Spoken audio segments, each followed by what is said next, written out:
The transport vessel shuddered as it docked with the Galactic Council's orbital headquarters, a massive structure that dwarfed entire moons. Ambassador Rachel Morgan pressed her face against the viewing port, watching as the station's surface stretched beyond the horizon like a metallic continent floating in space. Millions of lights twinkled across its hull, each one representing a different species, a different world, a different voice in the galaxy's greatest governing body. "First time seeing the Council station?" asked Captain David Kane from behind her. His black uniform bore no decorations except for a simple silver pin shaped like Earth's continents. Rachel nodded, unable to find words for the overwhelming sight. The station was ancient beyond human comprehension, built when her species was still discovering fire. Somewhere within those endless corridors, representatives from over 1,000 worlds gathered to decide the fate of entire civilizations. "Stay close to us once we're inside," said Lieutenant Amy Foster, checking her equipment one final time. Like Kane, she wore the plain black uniform of Earth's diplomatic security. The council chamber can be intimidating. The docking sequence completed with a soft chime and the airlock doors hissed open. Rachel stepped into a corridor that seemed to stretch forever in both directions, its walls made of some crystalline material that shifted colors as different beings passed by. The air itself felt alive with energy, humming with the presence of technologies far beyond human understanding.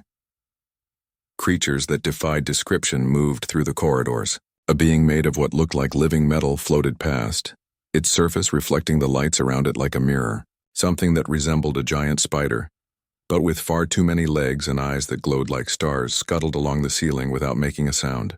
A group of tall, plant-like entities swayed as they walked, their leaves rustling with words in a language that sounded like wind through forests. "How many species are represented here?" Rachel whispered. "Active council members number 1,237. Kane replied quietly. "Observer species bring that number to over 3,000. Every sentient race in known space either has a voice here or wants one." They passed through several security checkpoints, each one scanning them with technologies that made Rachel's skin tingle. Guards from different species watched them pass, some with obvious curiosity, others with what seemed like suspicion. She noticed that Kane and Foster drew particular attention, though she couldn't understand why. The corridor they followed began to curve upward, and Rachel realized they were walking along the inner surface of a massive sphere. Through transparent sections of the wall, she could see other levels of the station, thousands of them, each filled with beings she couldn't even begin to identify. "The council chamber is at the station's heart," Foster explained, noticing Rachel's amazement. "It's been expanded 17 times throughout history as new species joined. The original chamber could only hold representatives from 50 worlds. They reached a set of doors that towered above them like the entrance to a cathedral. The surface was covered in symbols from countless writing systems, each one glowing with a different color. As they approached, the doors began to open, sliding apart with mechanical precision. The sound hit Rachel first. It was like standing at the center of a vast ocean of voices, each speaking in languages that ranged from musical tones to electronic pulses to sounds that made her bones vibrate. The council chamber stretched before them in a perfect sphere, with platforms floating at different levels throughout the space. Each platform held delegations from different worlds, and the sight was breathtaking. Here was a group of beings that looked like living crystals, their faceted surfaces throwing rainbows across the chamber. There, a delegation of what appeared to be sentient gas clouds, contained within environmental suits that sparkled with internal lightning. On another platform, massive creatures with rocky hides sat beside tiny beings that glowed with their own inner light. "Welcome to the heart of galactic civilization," Kane said softly. Rachel found their assigned platform and took her seat, trying not to stare at the incredible diversity around her. Earth's delegation consisted of just 3 people in a chamber that held thousands. She felt like an ant trying to address a gathering of gods. The chamber's central area displayed a massive holographic emblem, the symbol of the Galactic Council spinning slowly in space. Beneath it, words appeared in every known language. Unity through diversity, peace through understanding. "Order, order," came a voice that seemed to emanate from the chamber itself. A translation device in Rachel's ear converted the words into English. "The 742nd session of the Galactic Council will now begin. The noise gradually subsided as attention focused on a floating platform at the chamber's center. The being that occupied it was unlike anything Rachel had ever imagined. It stood 12 feet tall with skin that seemed to be made of polished chrome. Multiple optical sensors moved independently across its head, and when it spoke, its voice carried the authority of centuries. I am Chancellor Vox, Speaker for the Council. Today we address a matter of great importance to our continued peace and security. Rachel noticed that Kane and Foster had become very still, their eyes scanning the chamber with mechanical precision. She wondered what they were looking for in this magnificent space dedicated to peaceful negotiation. The species known as humanity has requested full membership in our council, Chancellor Vox continued. However, certain concerns have been raised about their aggressive nature. A murmur ran through the chamber. Rachel felt her heart sink as she realized this wasn't going to be the routine confirmation she had expected.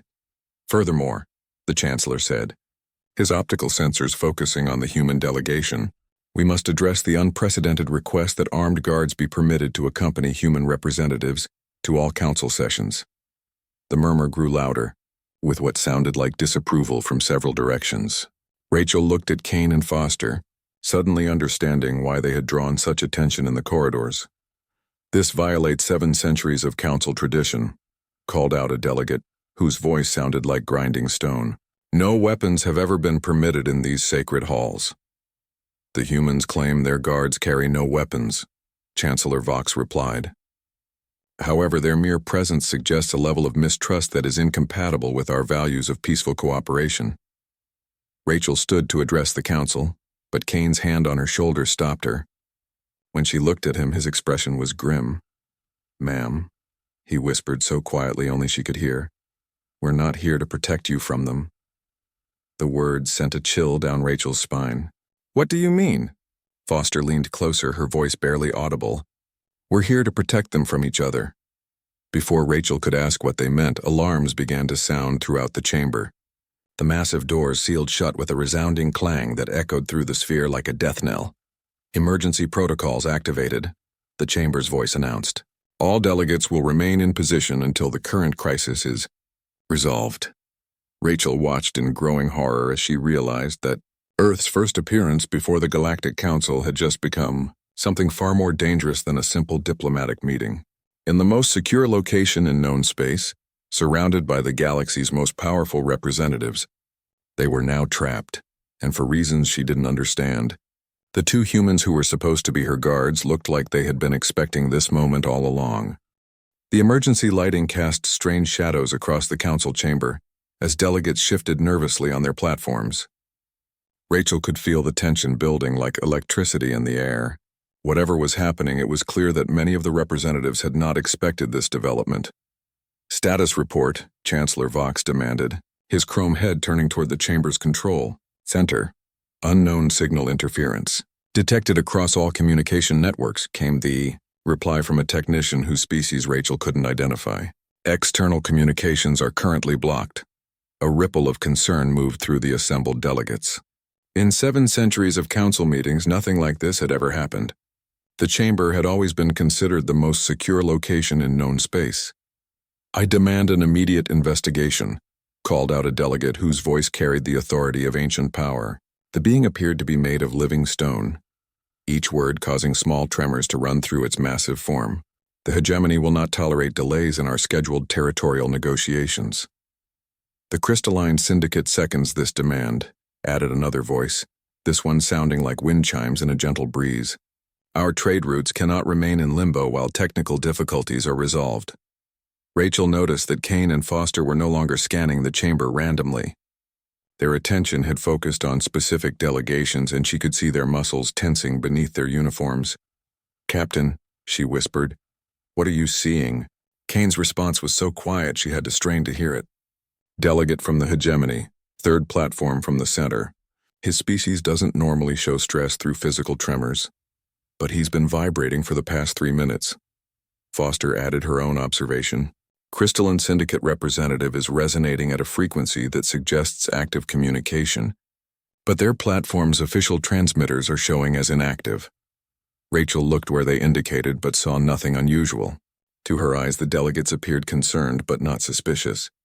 She began to wonder what kind of training Earth's diplomatic security received that allowed them to see things she couldn't. Furthermore, Kane continued, his voice growing even quieter, the emergency lockdown wasn't triggered by external interference. Someone activated it from inside the chamber. The words hit Rachel like a physical blow. That's impossible. Why would any delegate want to trap us here? Before Kane could answer, Chancellor Vox's voice filled the chamber again. In the interest of maintaining order, we will proceed with the planned agenda while technical teams resolve the communication issues. A new holographic display materialized in the center of the chamber, showing Earth's solar system surrounded by detailed information about human civilization. Rachel felt a mixture of pride and nervousness as she saw her species laid bare before the galaxy's most powerful beings. The species designation human originates from the third planet of a yellow star in the Orion Arm, the Chancellor began. They achieved faster-than-light travel 67 standard years ago and have been under Council observation since that time. The display shifted to show human achievements, cities that gleamed like jewels, space stations orbiting distant worlds, ships that could cross the galaxy in months rather than centuries. But Rachel noticed that much of the information focused on humanity's military capabilities and historical conflicts. However, Chancellor Vox continued, intelligence reports indicate concerning patterns of aggressive behavior. Humans have engaged in constant warfare throughout their recorded history. Even now, their diplomatic missions include armed personnel, suggesting they view peaceful negotiation as merely another form of combat. A murmur of agreement came from several delegations. Rachel felt her face burning with embarrassment as her species was painted as violent primitives unfit for galactic society. I object to this characterization, she said, rising from her seat. Humanity has spent decades trying to earn our place in this council. We've demonstrated our commitment to peace through countless diplomatic initiatives. Yet you bring warriors to our sacred halls, rumbled the stone-like delegate from the hegemony. What message does this send about your true intentions? Foster spoke up before Rachel could respond. Sir, if I may address the council directly. The request was so unexpected that Chancellor Vox paused for several seconds. In the history of council meetings, security personnel had never been permitted to speak during formal sessions. This is highly irregular, the Chancellor said finally.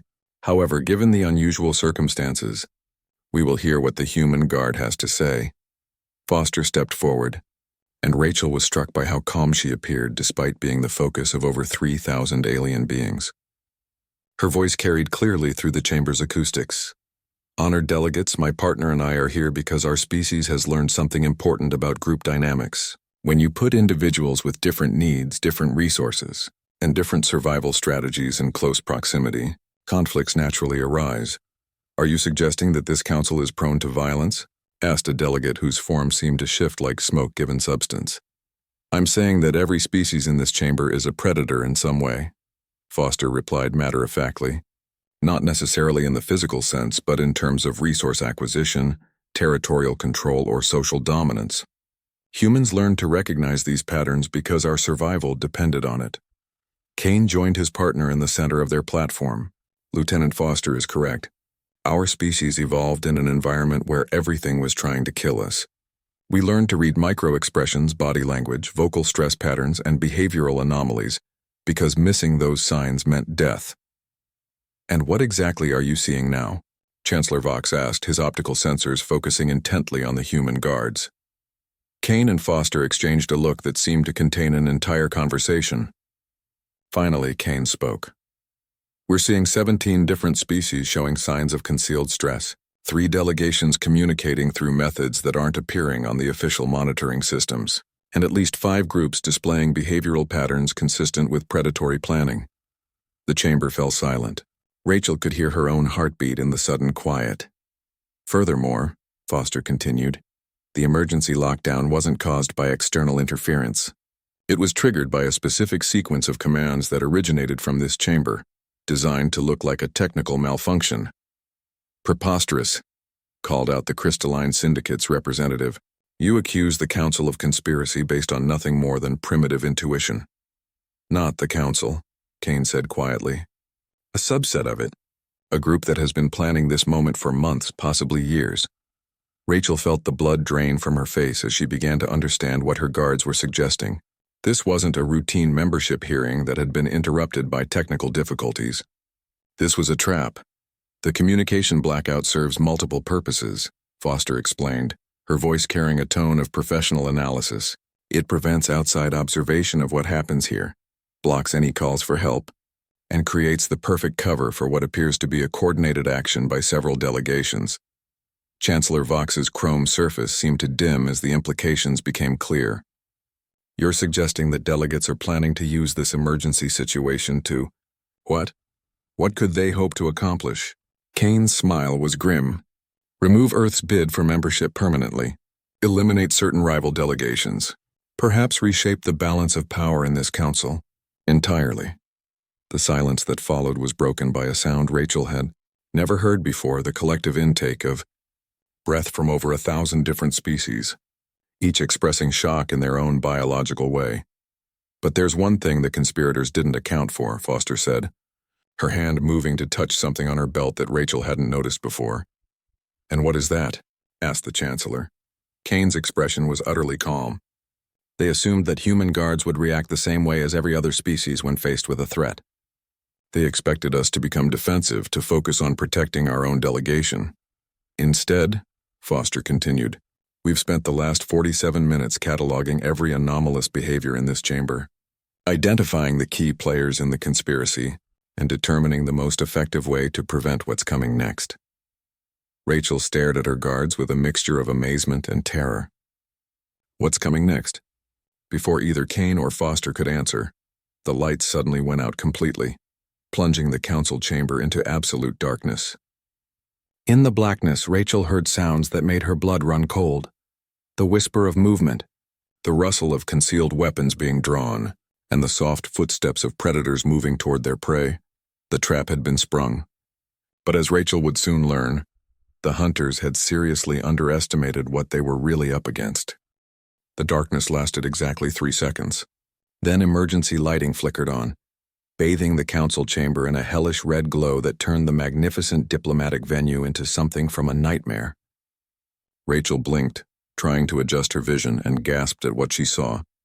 The chamber had erupted into chaos. Delegates were screaming, some in languages that sounded like grinding metal, others in harmonics that made her ears ring.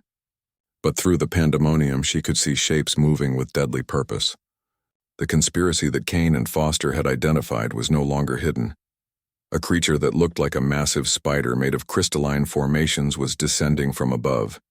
Its sharp limbs aimed directly at the platform holding the Centaurian delegation. Rachel watched in horror as the being's limbs gleamed with what appeared to be poison, but the attack never landed. Kane was suddenly there, moving faster than Rachel had thought possible for a human being. His hands caught 2 of the creature's limbs, redirecting its momentum and sending it crashing into an empty section of the chamber floor. The impact echoed like breaking glass. Hostile neutralized, Section 7, Kane called out calmly, as if he were reporting the weather. Copy that. Foster's voice came from somewhere across the chamber. I've got movement in Sections 12 and 15. Looks like coordinated strikes on the mineral rights delegations. Rachel spun around, trying to locate Foster, and saw her partner engaged with what appeared to be 3 different attackers simultaneously. A being made of living smoke was trying to envelop a group of small, furry delegates, while 2 others that Rachel couldn't clearly identify in the red lighting were moving toward different platforms. Foster's response was like watching a deadly dance. She moved between the attackers with fluid precision, somehow managing to disrupt all 3 assault attempts without seriously injuring any of the conspirators. The smoke being found itself contained within some kind of energy field that Foster had activated from her belt, while the other 2 attackers were simply elsewhere, as if Foster had somehow convinced them they needed to be in different parts of the chamber. How are they doing this? Rachel whispered to herself. They're reading the patterns, came a voice from behind her. She turned to see a massive, rocky delegate from the Gorvani hegemony, standing protectively near their platform. Unlike many of the other delegates, he didn't seem surprised by the violence or confused by the humans' response. Reading patterns? Rachel asked. Your species calls it situational awareness, the Gorvani rumbled. But it's more than that. They're not just reacting to threats. They're predicting them. As if to prove his point, Kane suddenly dove toward a platform that appeared completely peaceful. A group of tall plant-like beings were standing calmly in a circle, apparently unbothered by the chaos around them. But Kane's tackle knocked one of them away from the center of their group just as a pulse of some kind of energy shot up from their platform, toward the chamber's central control systems. Electromagnetic attack prevented, Kane reported. The Verdanian delegation was attempting to disable life support systems. Rachel felt sick as she realized what that meant. If the life support had failed, dozens of species would have died within minutes as the chamber's atmosphere became unbreathable for their biology. The scope of the conspiracy was staggering. This wasn't just an attempt to remove Earth from consideration for council membership. It was an attempt at mass murder disguised as political maneuvering. But why? She called out to Kane as he helped the innocent Verdanian delegates away from their platform's sabotaged control systems. Control? Foster answered from across the chamber. She had somehow made her way to the central area, where Chancellor Vox was trying to coordinate a response to the crisis. Remove the moderate voices, eliminate the species that favor peaceful expansion, and suddenly the council becomes much more aggressive in its policies. Aggressive policies benefit certain types of civilizations, Kane added, returning to their platform with speed that continued to amaze Rachel. Species that profit from conflict, that gain resources through conquest, that see diplomacy as weakness. The Gorvani delegate nodded approvingly. The humans understand warfare better than most. They know that the greatest battles are often fought in rooms like this with words and votes instead of ships and weapons. Except when words and votes aren't enough, Foster said grimly. She was helping a group of injured delegates to safety while simultaneously monitoring the chamber for additional threats. Rachel was beginning to understand something profound about her species' role in galactic society. Earth hadn't been invited to join the council because of their technology or their resources. They had been invited because the galaxy needed protectors and humans had evolved to fill that role. There are more of them, Kane announced, his voice carrying a note of concern for the first time. The initial attacks were just the beginning. I count at least 40 delegates who are part of this conspiracy. 40 out of over 1,000, Rachel said. That's not very many. 40 strategically chosen delegates representing the right species at the right time, Foster corrected. Enough to shift the balance of power permanently if they succeed. Chancellor Vox's voice echoed through the chamber, amplified by systems that had somehow remained functional despite the attacks. All loyal delegates remain calm and stay on your platforms. Security teams are responding to the situation. Sir, Kane called out to the Chancellor, with respect, your security teams aren't equipped for this kind of threat. They're trained to handle accidents and medical emergencies, not coordinated assassination attempts.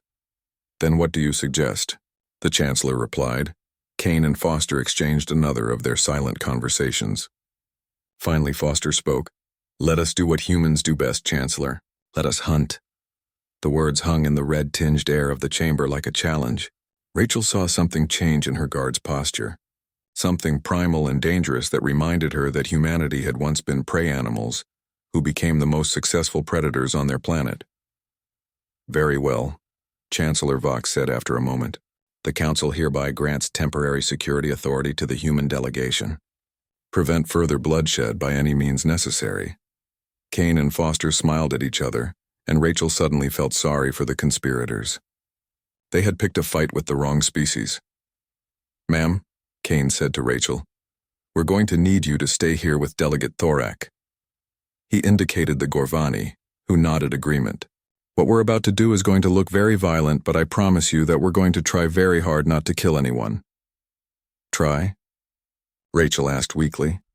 Some of these species have physiology that makes non-lethal force complicated, Foster explained. But humans are very good at adapting our methods to different situations. They moved away from the platform together, and Rachel watched in fascination as they began what could only be described as a systematic hunt through the council chamber.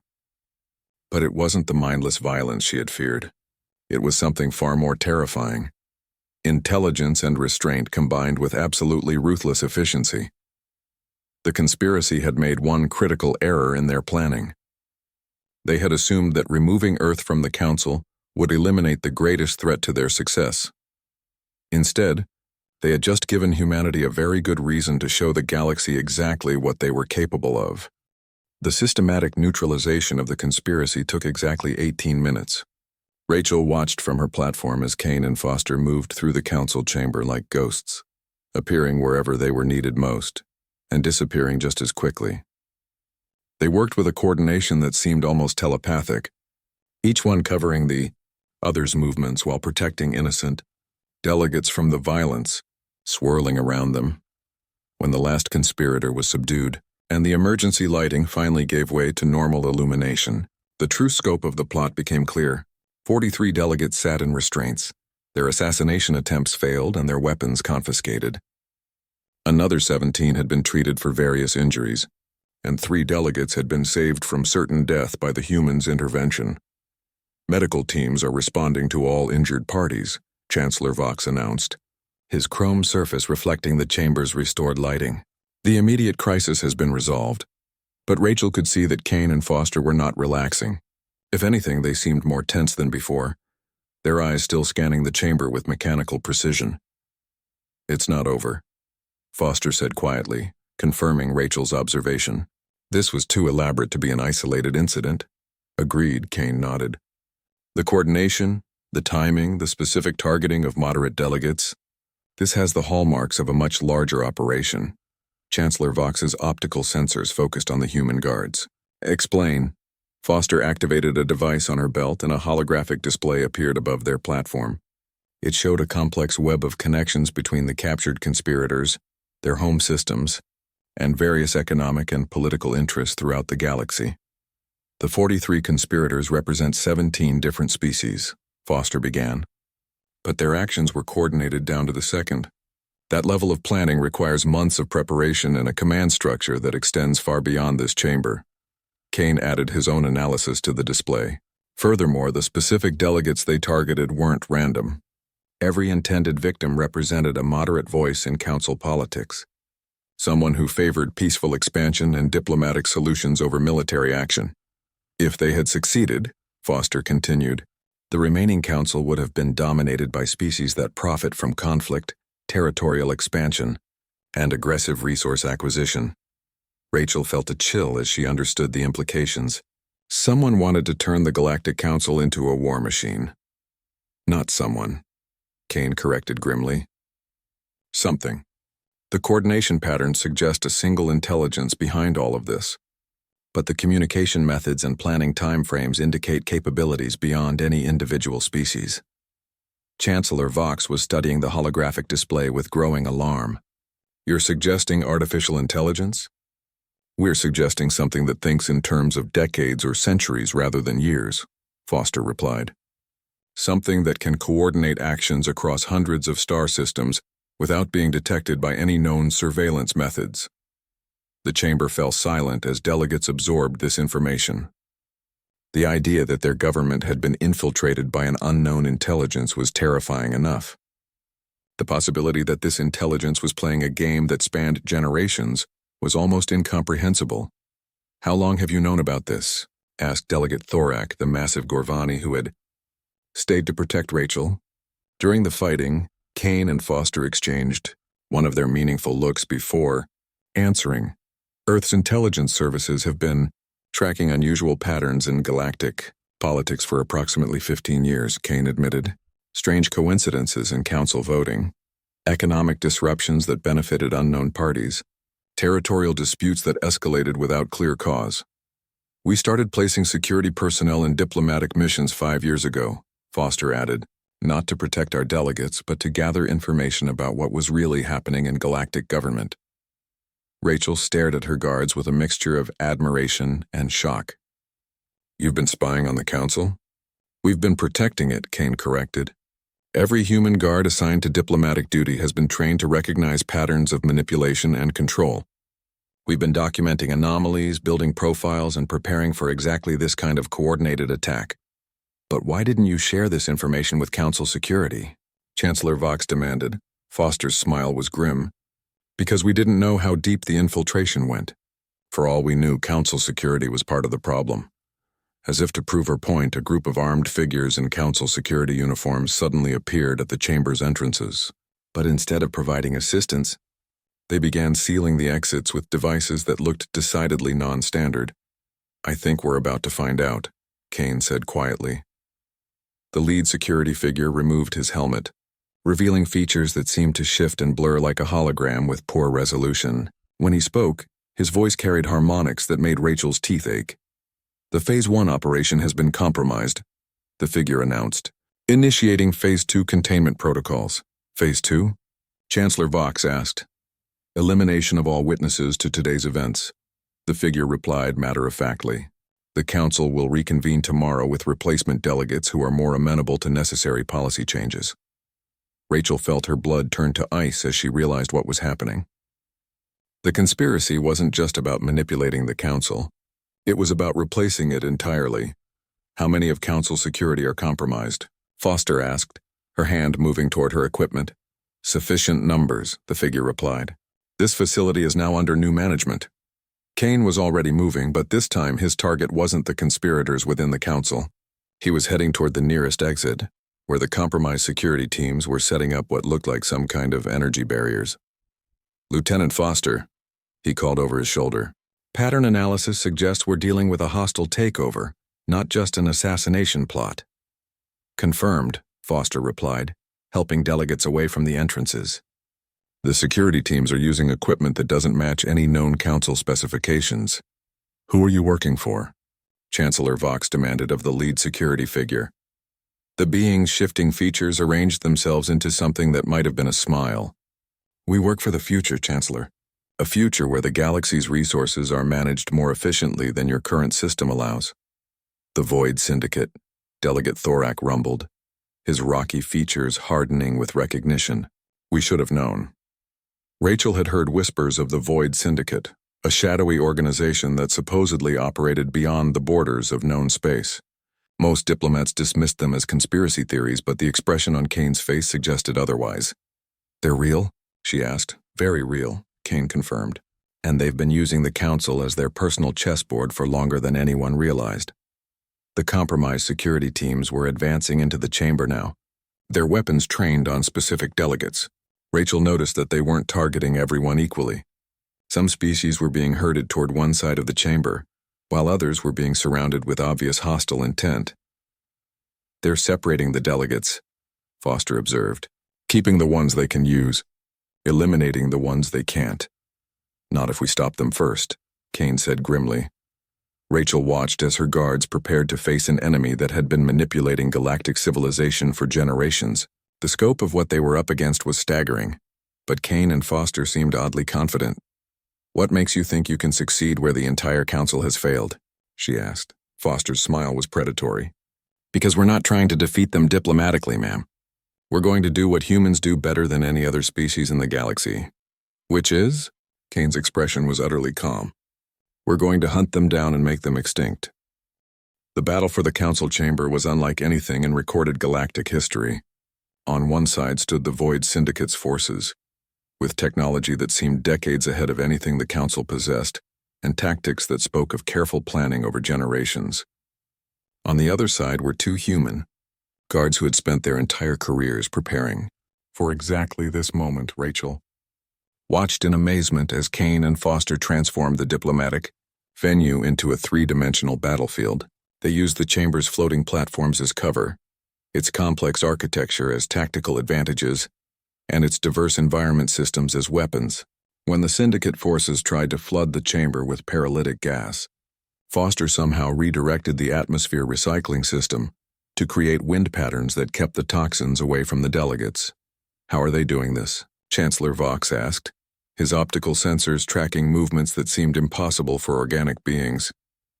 "They're using the chamber against itself," Delegate Thorak observed with professional admiration. "Every system, every feature, every design element is being turned into a tool."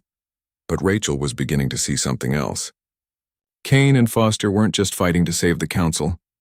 They were teaching the delegates how to save themselves. "Ambassador Zenth," Kane called out to a crystalline being who was cowering behind a console.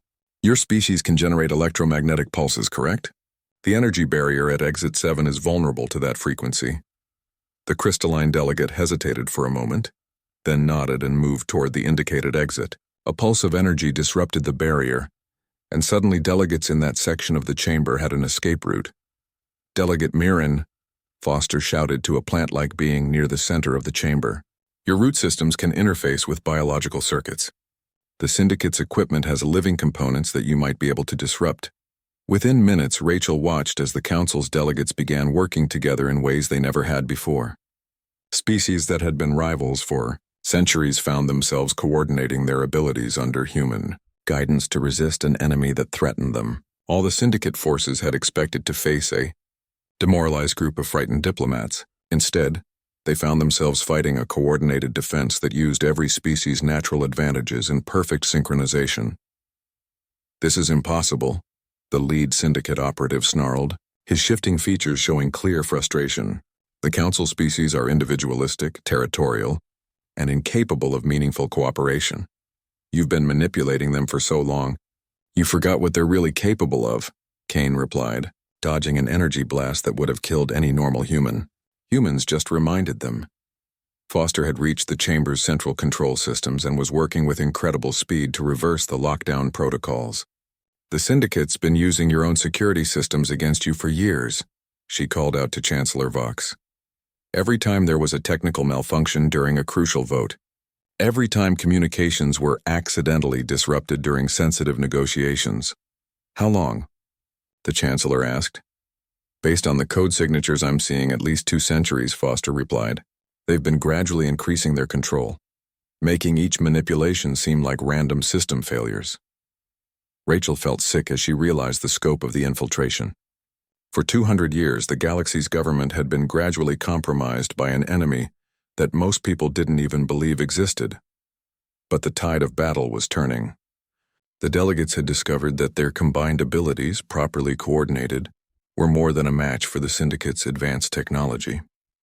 The gas-based Etherian delegation could move through spaces that seemed solid, flanking Syndicate positions. The rocky Gorvani could absorb energy weapons that would have destroyed other species. The crystalline beings could interface directly with enemy equipment.